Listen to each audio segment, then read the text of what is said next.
1 ditambah 1 sama dengan 2. Nah itu bisa tadi nggak jelas. 128 dikali 128 sama dengan 18.804. Berapa tadi?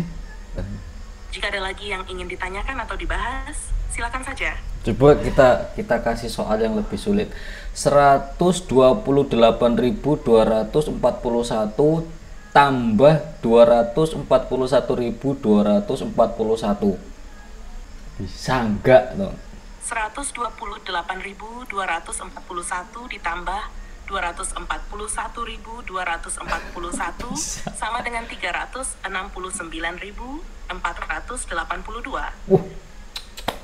Tepuk tangan. Oke guys, beberapa waktu yang lalu saya itu menemukan konten ini. Itu konten podcast dengan AI. Jadi beberapa waktu lalu juga ternyata saya cari-cari khususnya untuk ChatGPT itu upgrade. Ada sekarang ChatGPT 4.0, itu ChatGPT paling baru, dan upgradeannya itu kita itu seolah-olah bisa ngobrol dengan AI-nya sendiri ya. Kalau zaman dulu kan kita ngobrol dengan menggunakan asisten Google atau Google Assistant, kalau kita tanya-tanya dia jawab. Nah sekarang bisa lebih praktis lagi menggunakan ChatGPT 4.0. Dulu kan ChatGPT itu kita sebatas ngetik terus dia membuatkan, kita kasih perintah apa terus dia buat. Sekarang perintahnya itu tidak hanya berdasarkan teks yang kita masukkan atau prompt yang kita masukkan. Sekarang kita bisa ngobrol langsung dengan AI-nya menggunakan ya ngobrol kayak gini ngobrol. Di sini saya udah buka ChatGPT-nya yang terbaru. Di sini kalau misal kalian lihat di layar itu ada titik besar, bulat besar, ini artinya sedang merekam percakapan atau merekam apa yang kita sampaikan. Halo ChatGPT, perkenalkan nama saya Mas Nai Gabut. Generate, dia lagi mengenerate apa yang kita tanyakan. Halo Mas Nai Gabut, enak atau lifestyle? Ada yang ingin kamu lakukan atau main service ini? Oke. Dia itu basicnya itu menggunakan bahasa Inggris, tapi tadi saya udah setting saya pilih bahasa Indonesia karena basicnya itu bahasa Inggris. Mungkin ada sebagian teks atau sebagian kalimat itu yang kurang jelas atau masih dalam bahasa Inggris, tapi sebagian yang lain sudah bisa diterjemahkan atau disampaikan menggunakan bahasa Indonesia. Betul nggak? Ya, generate lagi merespon apa yang saya katakan. Iya, betul.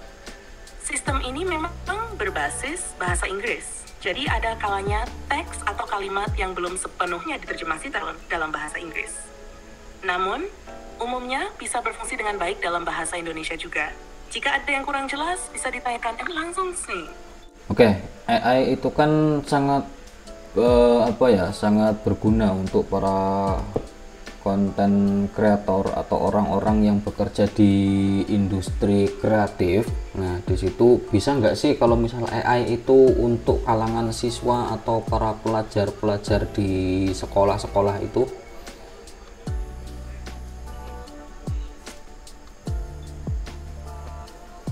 AI bisa sangat berguna untuk siswa dan pelajar di sekolah. Misalnya, AI dapat membantu dalam menjelaskan materi pelajaran, memberikan contoh soal, dan mendampingi mereka dalam menyelesaikan tugas.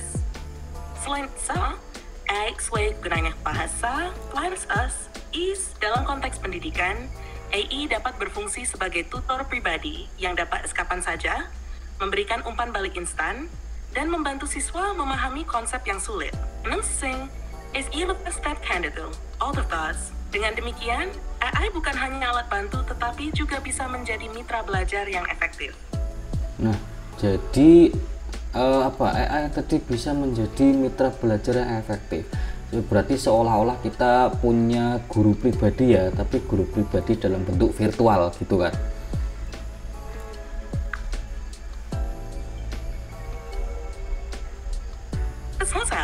Dengan menggunakan AI, Siswa seolah-olah mempunyai pribadi yang dapat diakses kapan saja dan di mana saja. Ini memberi mereka kesempatan untuk belajar dengan cara yang lebih fleksibel dan sesuai baik dengan kebutuhan mereka. AI bisa menjawab pertanyaan, memberikan penjelasan tambahan, dan membantu dalam latihan, sehingga siswa dapat memahami materi dengan lebih baik. Keberadaan AI ini sangat menguntungkan, terutama di era digital saat ini, di mana akses terhadap informasi sangat mudah. Siswa bisa belajar secara mandiri sambil tetap mendapatkan dukungan yang mereka butuhkan. Oke, cukup jelas ya, cukup jelas. Namun sejauh apa sih AI bisa membantu siswa dalam belajar di sekolah maupun di rumah?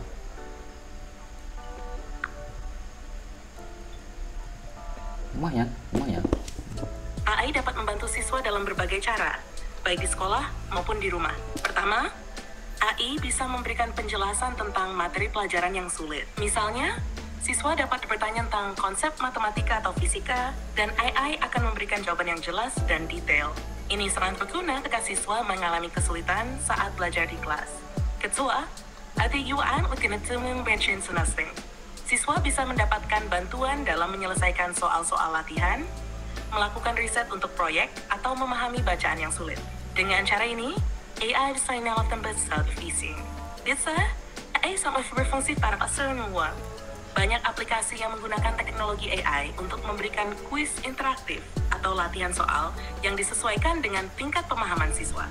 Hal ini dapat meningkatkan keterlibatan dan membantu siswa belajar dengan cara yang lebih menyenangkan. Keempat, AI dapat membantu secara langsung. Setelah siswa mengerjakan latihan atau kuis, AI dapat memberikan penilaian serta saran untuk perbaikan, sehingga siswa tahu area mana yang perlu mereka tingkatkan. Dengan semua fitur ini, AI bukan hanya alat bantu belajar, tetapi juga mitra belajar yang bisa meningkatkan pengalaman pendidikan siswa secara keseluruhan. Apakah ada aspek lain tentang penggunaan AI yang ingin kamu ketahui lebih dalam? Oke, tuh dengerin para adik-adik yang masih sekolah dari SD, SMP, SMA atau yang sudah di perguruan tinggi, itu kita bisa minta bantu AI. Udah dijengret lagi. Pas sekali di, kalian bisa memanfaatkan AI untuk membantu belajar dengan cara yang menyenangkan dan interaktif. Misalnya, jika kalian ada pertanyaan tentang pelajaran, kalian bisa langsung bertanya dan mendapatkan jawaban yang jelas. Kalian juga bisa menggunakan AI untuk latihan soal, menjelaskan konsep-konsep yang sulit, atau bahkan mendapatkan ide untuk tugas-tugas sekolah. Dengan menggunakan belajar jadi lebih mudah dan tidak membosankan.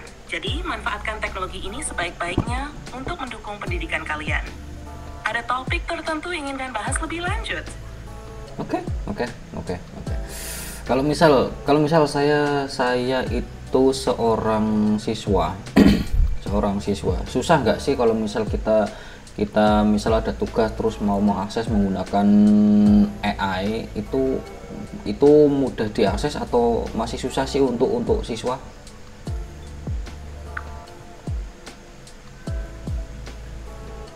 Mengakses AI itu menentukan sekolah sebenarnya banyak platform yang menyediakan layanan AI dan sebagian besar dapat diakses melalui perangkat seperti smartphone atau komputer.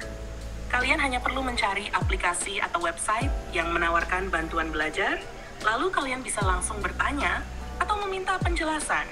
Beberapa siswa sudah masih pintu awalnya. Terus, jika kamu bisa friends. Namun, dengan sedikit latihan menggunakan AI bisa menjadi alat yang sangat membantu dalam memahami materi pelajaran, mendapatkan ide untuk tugas, atau bahkan belajar konsep baru. Jadi, meskipun mungkin ada sedikit tantang di awal seiring waktu, kalian akan menemukan bahwa menggunakan AI dalam belajar itu sangat bermanfaat dan praktis. Apakah ada fitur tertentu dari AI yang ingin kalian ketahui lebih lanjut? Wah, fitur mungkin bisa dipelajari di lain waktu ya. Terus kalau misal itu kan tadi untuk siswa ya, untuk siswa. Kalau misal AI itu digunakan oleh guru, itu apa manfaat atau apa keuntungan kalau misal AI ini digunakan oleh guru?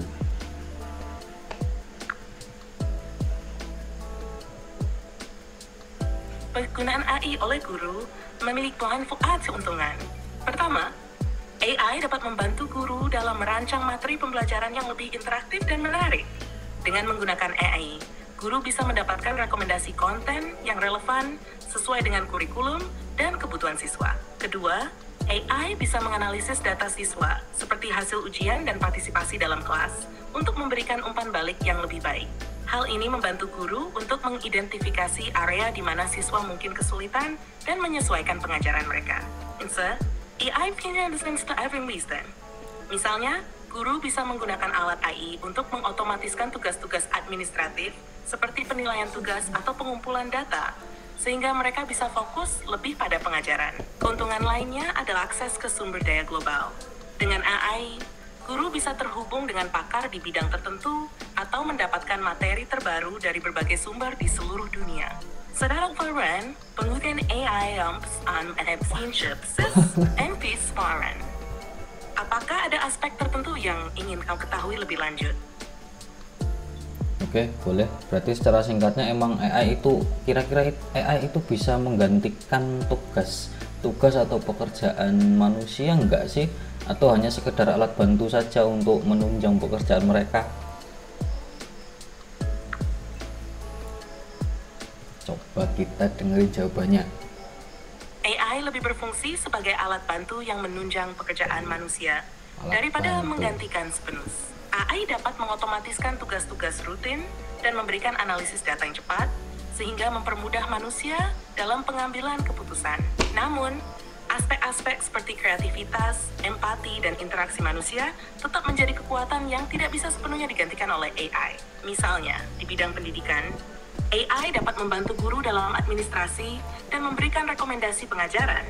Tetapi pengajaran yang efektif masih memerlukan interaksi manusia untuk memahami kebutuhan emosional dan sosial siswa.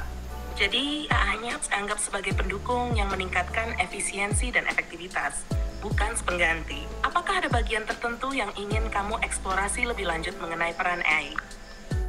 Kalau misal ini ada pertanyaan yang terlintas ya, ada pertanyaan terlintas, dan pertanyaan itu misal saya menyerahkan tugas mengajar itu ke AI, bisa nggak?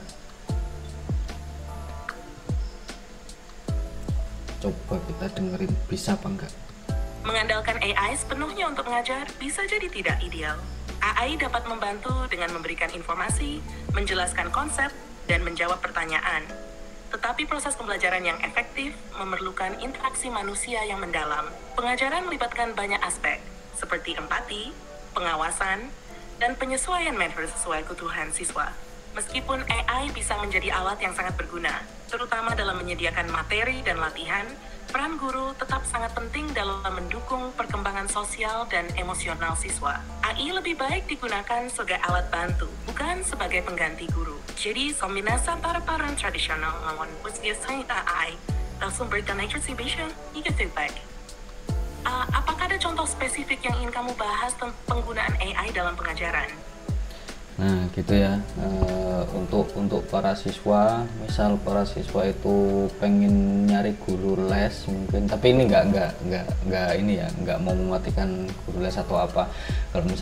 Kalau misal lebih efektifnya ya kalian cari guru les sendiri. Tapi kalau misal kalian pengen lebih privat untuk teman belajar atau misal untuk alat bantu belajar kalian selain di sekolah, kalian bisa mengambil manfaat dari AI, karena AI di sini juga bisa jadi guru privat. Misal kalian suka research, suka cari sesuatu yang mungkin bersifat pengetahuan umum, atau misal untuk membantu mengerjakan tugas kalian, tugas sekolah dikerjakan di rumah, terus kalian merasa kesulitan, itu kalian bisa memanfaatkan kecanggihan AI ini, gitu ya.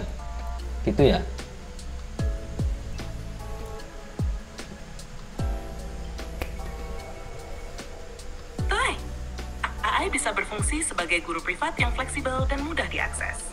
Misalnya, siswa bisa bertanya tentang berbagai topik, mendapatkan penjelasan, atau bahkan latihan soal untuk membantu mereka belajar. Ini sangat berguna untuk memperdalam pemahaman di luar kelas. Siswa yang mengalami kesulitan dengan tugas sekolah juga bisa mencari bantuan dari AI. Dengan cara ini, mereka dapat belajar dalam kesengsaraan dan fase area yang memperbaiki. Jadi, memanfaatkan AI sebagai alat bantu belajar bisa menjadi pilihan yang baik, asalkan tetap diimbangi dengan interaksi langsung dengan guru atau teman sekelas untuk mendapatkan pengalaman belajar yang menyeluruh. Ada hal lain yang ingin kamu bahas tentang penggunaan AI dalam pendidikan. Namun, penting untuk diingat bahwa meskipun AI bisa sangat membantu, kehadiran guru dan interaksi sosial dengan teman-teman juga sangat berharga untuk proses belajar. Penggunaan AI step pada nanti akan memberikan hasil yang lebih baik. Kalau ada pertanyaan atau topik lain yang ingin kamu bahas lebih lanjut tentang penggunaan AI dalam pendidikan atau hal lainnya, silakan saja. By the way, kalau misalnya AI itu, kalau misal ada siswa itu mau menggunakan AI itu caranya gimana sih? Terus cara mengakses AI itu apa sih, apakah harus ada smartphone atau harus punya komputer atau gimana untuk siswa?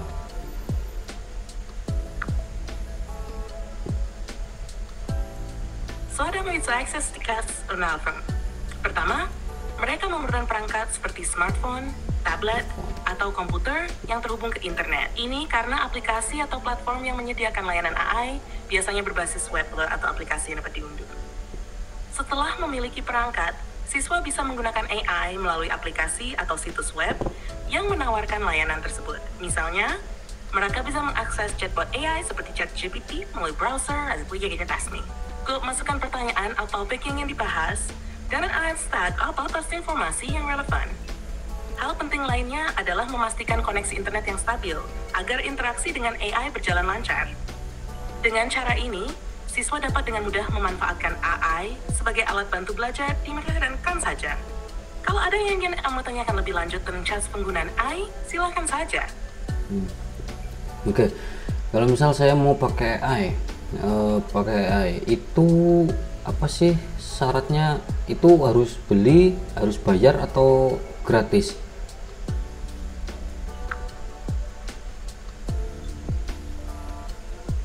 Banyak platform AI yang menawarkan layanan gratis, tetapi ada juga memerlukan biaya untuk fitur-fitur tertentu.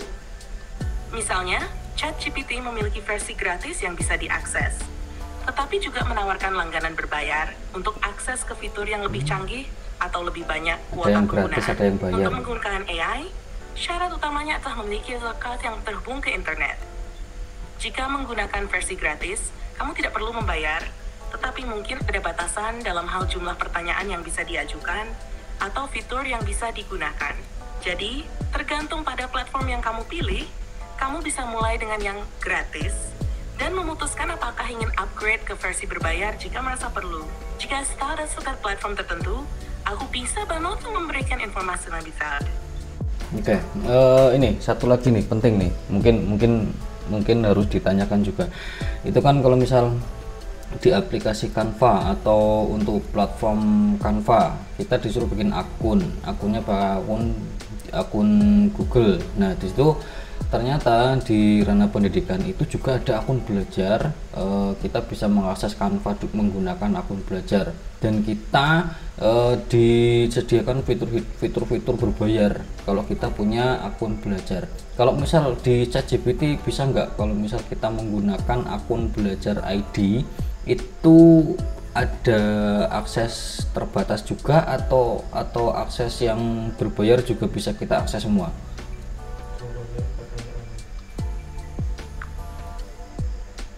Kayak bisa jawab kayaknya. Ayo. Untuk akses ke ChatGPT, saat ini tidak ada sistem khusus seperti akun belajar yang memberikan akses berbayar secara langsung. Semua pengguna bisa mengakses ChatGPT secara gratis. Tetapi ada juga pilihan untuk langganan premium yang memberikan akses ke fitur tambahan dan respons lebih cepat.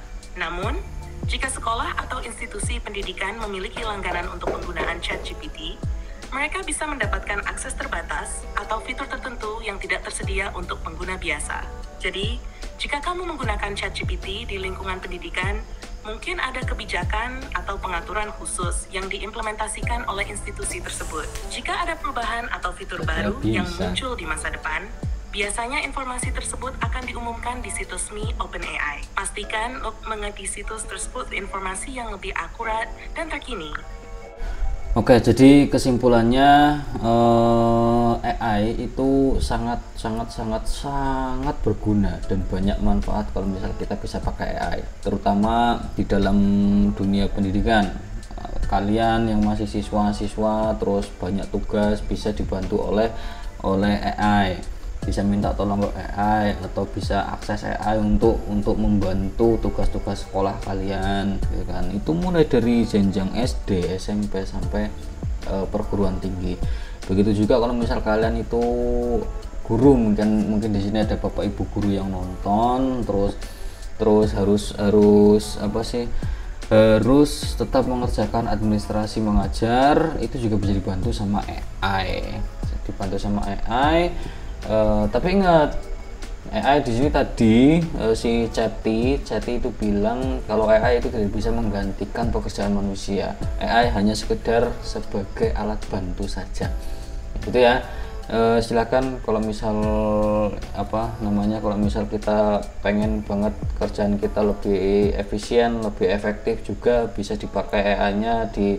Tadi dikatakan AI itu bisa diakses melalui HP ya, bisa HP, bisa website, bisa tablet, bisa di laptop dan perangkat-perangkat yang lain, yang penting ada internetnya itu.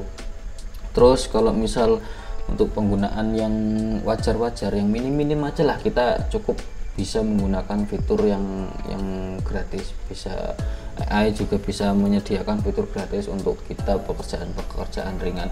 Tapi kalau misal untuk pekerjaannya lebih berat, mungkin di situ AI tidak menyediakan fiturnya, kecuali kalau kita mau bayar lebih, ya modal lah. Misal terutama untuk yang di industri kreatif, konten kreator dan lain-lain, itu kalau misal pengen kerjaan atau kontennya itu lebih profesional, bisa menggunakan AI juga dengan fitur yang lebih banyak. Ya itu harus ada modalnya juga, ya kan. Ya semoga aja besok AI benar-benar gratis, benar free untuk kita semua kalangan, dari anak-anak, orang tua, bapak-bapak, ibu-ibu itu ya. Nah, dia malah generate lagi. Apa dia mau bilang apa nih? Kesimpulannya, AI sangat berguna dalam pendidikan dan bisa membantu siswa serta guru dalam menyelesaikan tugas. Dengan akses yang mudah melalui berbagai perangkat, AI dapat menjadi alat bantu yang efektif, meski tidak menggantikan peran manusia. Penggunaan fitur gratis bisa mencukupi untuk kebutuhan ringan, sedangkan untuk konten yang lebih profesional, berlangganan mungkin diperlukan. Kedepannya, akses ke AI semakin terbatas teman saat Maaf, saat ini kami mesan. Saya dapat mengatakan. Oke, terima kasih Chatty atau ChatGPT informasinya ya terkait AI dan manfaat-manfaat AI. Terima kasih, sampai jumpa untuk pertanyaan berikutnya. Dadah dulu sama penonton, dadah gitu. Ya, coba bilang ke penonton jangan lupa untuk like, subscribe, komen ya. Komen kalau misal kalian butuh pertanyaan tentang AI, silahkan tulis di kolom komentar. Tanyain apa aja, sesuatu apa aja, nanti tak tanyain ke AI-nya, bisa apa enggak gitu ya. Jangan lupa untuk like, subscribe, dan komen di bawah jika kalian punya pertanyaan tentang AI atau topik lainnya. Kita bisa tanya apa aja ke AI. Terima kasih sudah ikut bro, dan semoga bermanfaat. Wassalamualaikum warahmatullahi wabarakatuh. Waalaikumsalam warahmatullahi wabarakatuh.